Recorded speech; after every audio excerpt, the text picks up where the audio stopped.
Welcome to the most livable city in the entire world. It's a city full of culture, breathtaking palaces, and it's home to one of the world's best hot chocolates.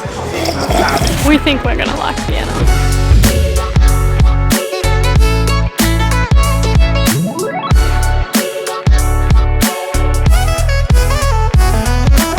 Good morning everyone and welcome to Vienna. We have hopped off the train straight into Stephansplatz. So Stephansplatz is named after this giant cathedral right behind me, which is called Stephan's Dom, aka St. Stephen's or St. Stephan's Cathedral.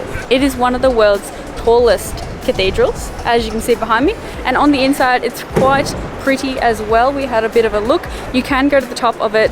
Stacey said it was either €5.50 or €6, but we've been to the top of a few cathedrals and you guys know what I'm like with heights, so we decided to skip.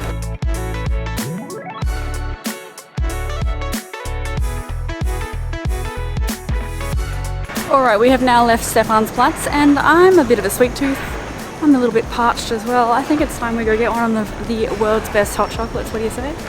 Why not? So it's hot outside, but why not? We have come to Cafe Demel, which is a traditional coffee house here in the heart of Vienna. They sell some of the finest sweets, cakes, chocolates. I'm really excited to try their famous hot chocolate. This coffee house has been serving people like me and Stacey since 1786. That's crazy. Specifically us. We've been coming here since 1786. Yeah. I said people like us, travellers. Oh, that's good. That was worth the, what's it, 12 or 13 Australian dollars. As well as ordering the hot chocolate, we have ordered a slice of sakatoi, which is one of the most famous foods here in Vienna. It's a chocolate cake and I believe it has an apricot jam in the middle, which sounds very interesting, but apparently you have to try it when you're in Vienna. And the origin of this cake is pretty interesting. Apparently back in the 1800s, the prince was pretty sick and tired of his regular dessert. He demanded something different. His chef was sick off for the day, and so his young apprentice, only 16 years old, came up with this cake. Stacey's going to give it a go. It's also a chocolate cake with a bit of a fruity tinge or fruity aftertaste. And these traditional Viennese coffee houses are so important to the culture that they're actually on the UNESCO's cultural heritage list because it's such a cool atmosphere, place to come and get really good food and drink as you sit on your little marble table.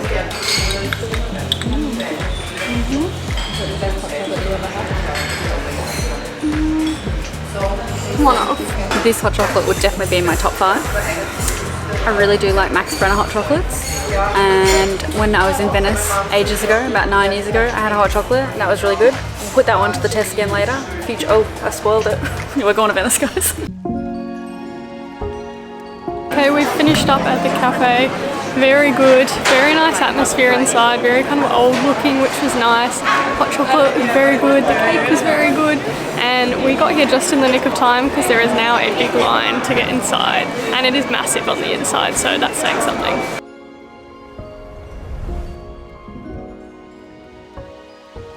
After our hot chocolate, we have stumbled across some really old ruins. Right behind me are the remains of the settlement outside the Roman legionary fortress. What? And then right besides that are Renaissance period walls. And then to the right of all that, we have the foundations of residential buildings from the early 18th century. We have made it to the Hofburg Palace, which is this huge complex of different old buildings, big, huge statues, and a few different museums as well. This is actually where the President of Austria lives. And bordering the palace, just a few minute walk away, is Vienna's Museum Quarter, which is actually the biggest museum quarter in all of Europe. Free Sprite, better than expensive Sprite. Okay guys, we're on our way for our next stop. I forgot to look up the pronunciation again, so please forgive me. But I think it's called the Naschmarkt or Naschmarkt, something like that. Apparently a really big market here in Vienna, lots of different food and things like that, so we're going to go check it out.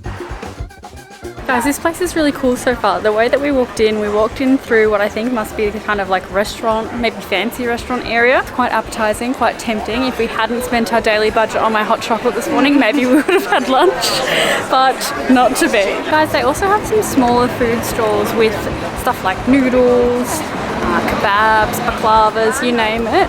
It's getting pretty tempting. What do you think? Do you reckon we can maybe get something for lunch? We gotta. Guys, we've been so focused on the market and we've now reached the end and actually looked up, and the buildings have such beautiful architecture around here. Like, this one up here is like flowers imprinted on it. It's just so pretty. Guys, despite us being well over budget today, I couldn't help myself when I bought some stuffed peppers. Let's give it a go. Money well spent. Good morning, everyone. It is now the next day, as you can see. New outfits. We've got a really good day planned today. We are making our way to our first stop. I won't tell you where it is. Yesterday, I guess we ended a bit abruptly. We're trying to avoid really long, like 6, 7, 8 hour days, just because we're doing this full time. I also didn't feel very well. Not COVID. I hadn't slept properly for like 5 nights. Had a bit of a migraine and just like couldn't function. So we're trying to listen to our bodies, but also trying to see everything that you have to see in each location. Today will be pretty jam-packed, I anticipate. I'm excited. She swapped our hats without my consent.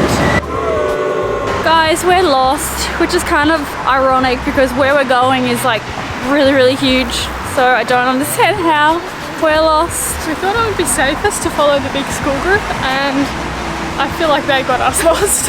I don't want to point the blame on anyone. I'm not pointing fingers. But you would think that the COO, Chief Organisation Officer, would know where she's going. Any response? You want to go there?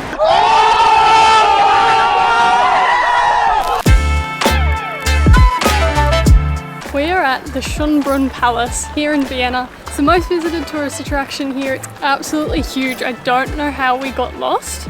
Literally, I think we looked to the right and that's where we walked, but if we had have looked to the left, we would have seen it because it is huge.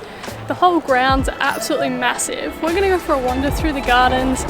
It's just like, as far as you can see, gardens, and they look absolutely beautiful. As Stacey said, this palace is huge. So huge that there are over 1,400 rooms inside. And I read online that you can actually stay in the palace overnight. Probably a little bit out of our price range, seeing as we are traveling for a whole year and are on a very strict budget. That'd be a pretty cool thing to do.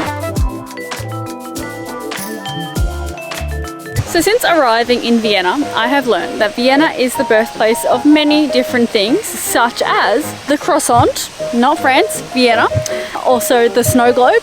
And the other thing Vienna is responsible for is the first ever zoo, and it's still running here at the palace. It's meant to be one of Vienna's top tourist attractions.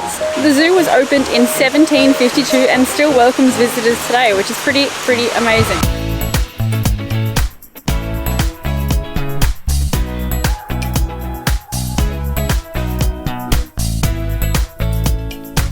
Guys, I'm up here behind the waterfall admiring the statues, and I've just realised that it's a merman, but it doesn't have a tail, it's got 2 fish legs.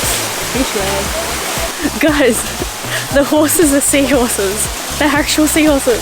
Have you seen their mermaid tails?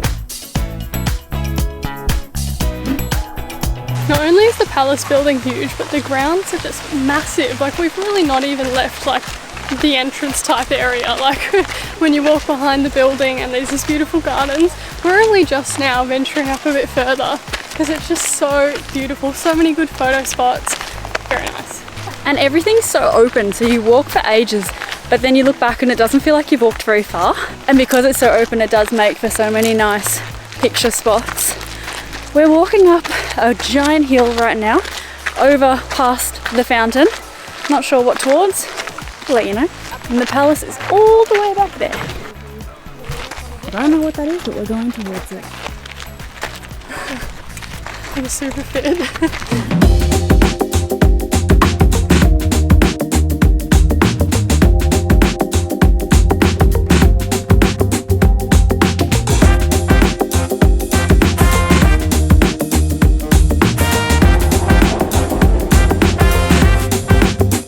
Guys, the palace itself is pretty historical.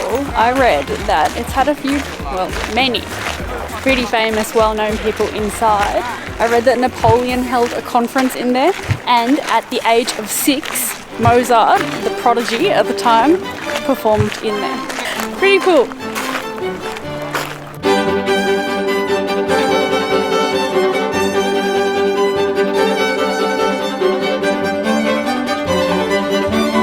Guys, one of the statues has 2 faces. It's giving me serious Voldemort vibes. Just give me the stone. Guys, as we've said a few times, this place is huge. There's so many things to see and do. I think it could be a whole day place for sure, like easily. Especially if you're not on a budget, because there's a lot, like you can go to the zoo, you can do, there's like a maze, labyrinth type thing. Yeah. Also, behind us here you can see there's a bit of construction going on. I have overheard a tour guide say that that's because there was a concert on in front of the palace a few days ago. Imagine going to a concert in front of a palace. You guys, it is a scorcher here today in Vienna. I think the temperature was maybe 28. I think I said to you this morning. Top of 28. We know that that's not hot. Like, it's not that hot. It was meant to be overcast, but sun is out and it is boiling. it feels about 35 degrees today. We've stopped for some cold drinks, rehydrating myself. On some Coke. Yeah, we've got different priorities, obviously. But we're heading back to our Airbnb now for a bit of a break. It's very hot. It's about almost 2 p.m. and we haven't had lunch, so go back, have a bit of a break, and hopefully convince ourselves to head back out later today, because it is our final night here in Vienna. Look at us go, guys. We're going back out. Yeah.